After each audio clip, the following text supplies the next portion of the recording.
Good morning everyone. I am Angel I am Diksha.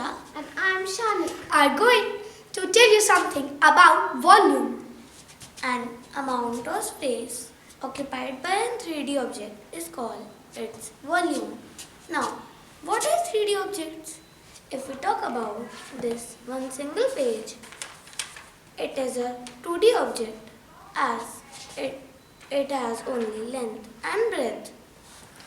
But if you pile up all the pages, you can see a height is formed here.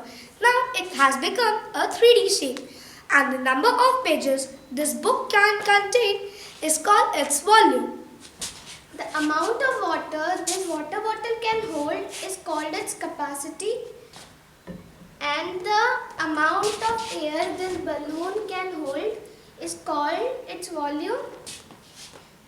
And number of pencils this pencil box can hold is also called its volume. It is in the shape of cuboid.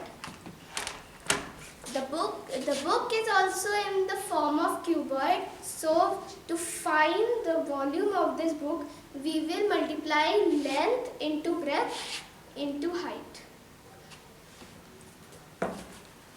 Shanik, why are we using this word cubic?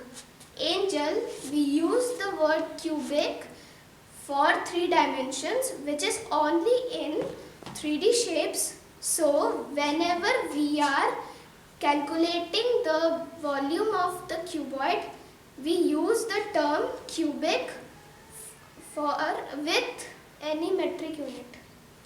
Okay Shanik, thank you. I hope you all liked our activity and thank you. Have a nice day.